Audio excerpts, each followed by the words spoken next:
কাজাখস্তানে যাত্রীবাহী বিমান বিধ্বস্ত হয়ে বেশ কয়েকজনের প্রাণ গেছে। ৬৭ আরোহীর মধ্যে এখন পর্যন্ত জীবিত উদ্ধার করা হয়েছে ৩০ জনকে, এমন তথ্য দিয়েছে বিবিসি। তবে কাজাখস্তানের স্থানীয় সংবাদ মাধ্যম বলছে বিমানে ৭০ জনের বেশি যাত্রী ছিল। ঘন কুয়াশার কারণেই এই দুর্ঘটনা ঘটতে পারে বলে ধারণা করা হচ্ছে। আজারবাইজান এয়ারলাইন্সের URJ-190 বিমানটি বাকু থেকে স্থানীয় সময় বুধবার ভোরে চেচনিয়া প্রদেশের গ্রুজনি উদ্দেশ্যে রওনা দেয়।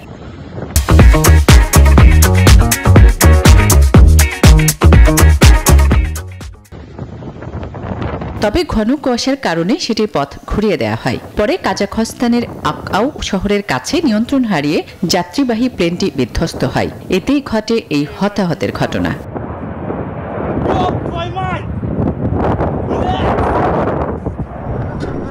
আজারবাইজান এয়ারলাইন্স জানায় বিমানে ৬২ জন যাত্রী এবং ৫ জন ক্রু সদস্য ছিলেন। তাদের মধ্যে অনেকে নিহত হলেও বেশ কয়েকজনকে জীবিত উদ্ধার করা হয়েছে।